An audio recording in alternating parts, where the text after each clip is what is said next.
All right, here's the scenario. I'm electric guitar one in a band that's gonna be playing this Sunday a song called Crowns Down. Now, I've never heard this song before, truly. I just randomly picked this song and we're gonna hear it together for the first time. And I do know this song original is in B flat, I think, but we're gonna put ourselves in a scenario where the worship leader wants to take that song down a half step. It's a little too high for the male vocalist, so we're gonna take it down to the key of A. And for the sake of our parts today, we're gonna say that our band has drums, bass, acoustic, piano, and one electric guitar. That's us. Now, when I talk to you guys, that is by far the most common band setup. Now, I know many of you have less instruments than that or more, but we're gonna use that as our scenario today. And as tempting as it may be in this first listen through to grab our guitar and just start wailing away and hunting and wandering through the neck, what we're actually gonna do, you ready? The first 4 steps of this process, we are not gonna touch our guitar at all. So take a deep breath, it's gonna be okay. This is gonna pay off in the long run. Too often our hands decide our guitar parts, not our head. And so we're gonna dive into step number 1 in the part writing process where we are going to draw a shape. Let's dig in. Throughout this process, I'm gonna be using this sheet that I made. This is part of my Simple Chords for Modern Worship PDF that you can get on my website. This is gonna take the guesswork and the chaos out of learning a new song. And the first section we're gonna start with is down here in dynamic path. Now, why would we start with the dynamic path of the song? Why wouldn't we just jump in and start playing chords right away? Well, what this is gonna do, we're gonna, without our guitar, we're gonna do a listen through of this song and we're gonna determine what the energy pattern of the song is. Now, this is very important for part writing, but by doing this first, what it does is it gives us one extra listen of this song before we have to think about chords. And in case you've not seen me do this before, what we're doing here in the dynamic path is each of these sections, let's say the song starts with just a low musical interlude. And then let's say the verse 1 is really quiet. And let's say there's a chorus 1 that sort of jumps up dynamically. And then let's say the next big chorus is super high. We're gonna think in terms of like 3 dynamic levels here. This is gonna be like our low dynamic range, low energy, chill section. This is gonna be sort of like our pocket. We're hearing all the instruments. There's definitely a rhythmic pattern established, but we know it's definitely not high energy yet. And then this is gonna be like our fire mode. We wanna know what parts of our songs are the highest energy. This is gonna determine so much about how much we play and when we play. All right, let's jump into our first listen.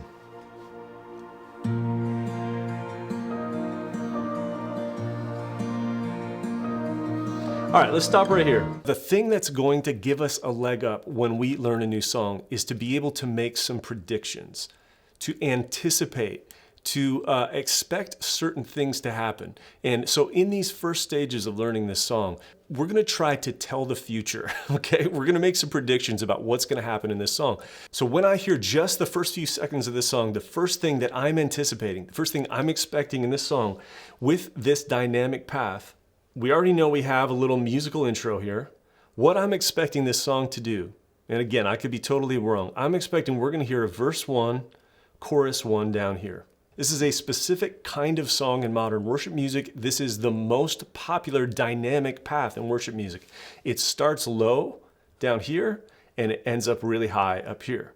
Now, what I'm gonna predict is gonna happen is that we end up with a verse 2, and this is where instrumentation is gonna be introduced. This is kind of our pocket section.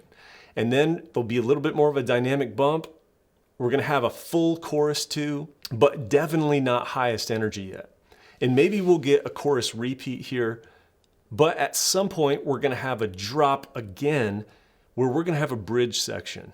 And then this bridge section is gonna build up, all the way up. Sometimes there's a quick drop on the chorus, but that's gonna lead us to this big chorus 3 section. Now, I could be totally wrong, but let's listen through and see if this song is gonna fit into the mold of most modern worship songs. Here's our intro.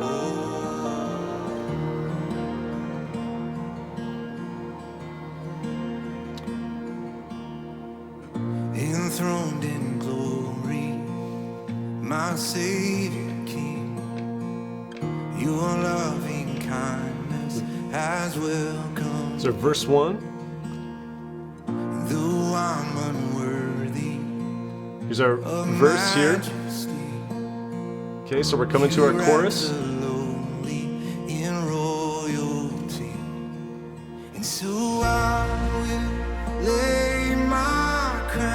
Alright, notice we don't have any instrumentation yet. We have some piano, we had a little bit of a transitional bump here, cymbal swell. We don't have any other vocalists, just acoustic and piano. Some colored electric guitar, remember that, color electric guitar in the background. Alright, so we're back to an instrumental interlude here. I'll just put a little INT here. And verse 2. Alright, so pretty chill pocket. A little bit of electric guitar, but we have a drum groove. And so a very chill pocket. Hearing more electric, a little more vocals.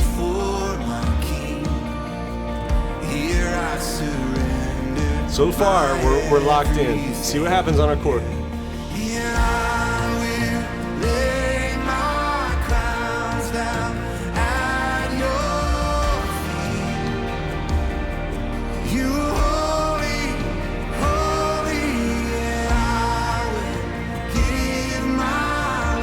Still pretty chill. It's a chill pocket. Not a huge bump here on the chorus. We'll see if they repeat this. Alright. Yeah, there we go.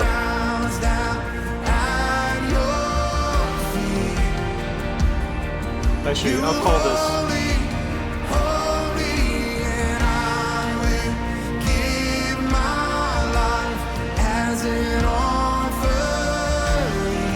Notice dynamically we bumped up. Drums are pushing a little harder. What happens now? Okay.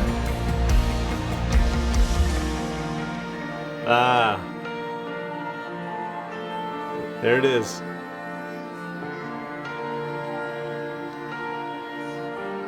What do you think we're gonna get here? Bridge section?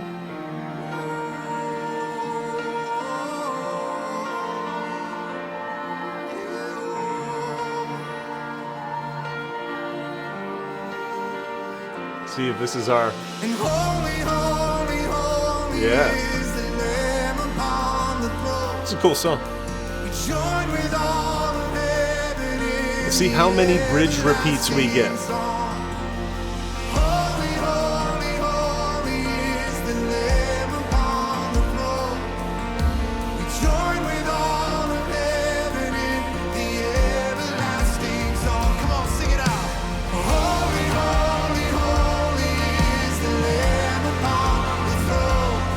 Maybe 4 repeats. One more big one. He even said one more time.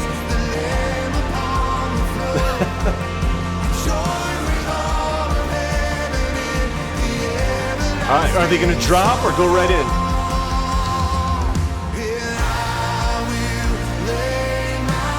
Yeah, there we go.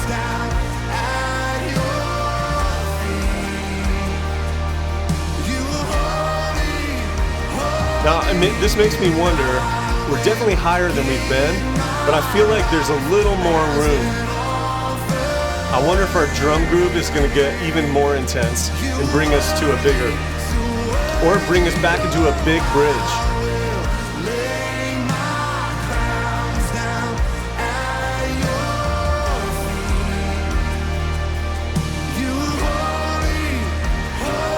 Got to repeat.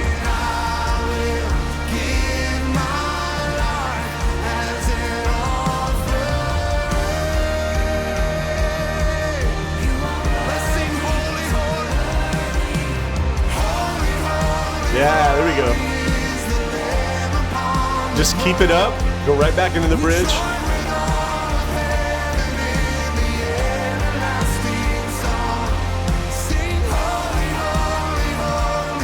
Another one.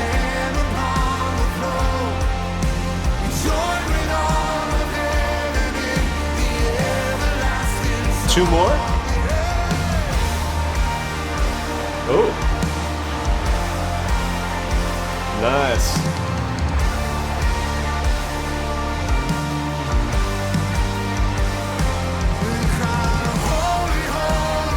There it is.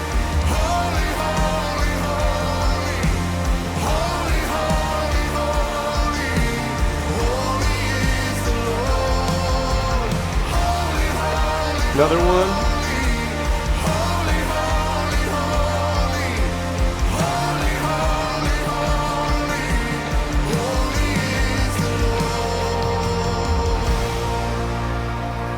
Yeah.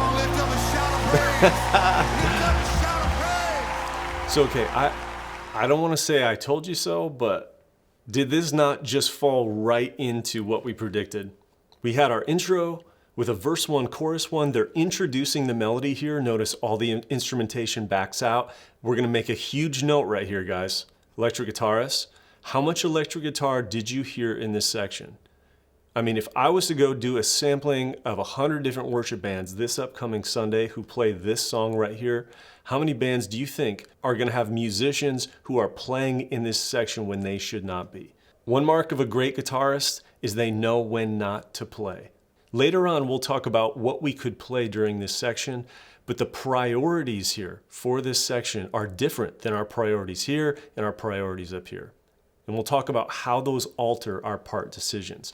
But for now, we have created a shape, and it is exactly the standard modern worship shape that you'd expect. Chill section, go up to a pocket, verse 2, chorus 2. We drop. Notice we have a new melody introduced, so everybody backs out again. And then we slowly build. He repeated 4 times and even told us, hey, there's one more here. And then we go up to a big chorus 3. But when I heard this chorus 3 here, I'm like, there's no way they're going to end this song after this. There's even more energy to go. So this is common, charge right back into a bridge. If you can learn to do this with every worship song you have, you will be ahead of most musicians out there. Most bands do not think about the dynamic path of the song. And I'm going to tell you right now, this determines so much of what we end up playing at the end of this. So, okay, that was step 1. We drew a shape. Step 2, we're going to run the numbers.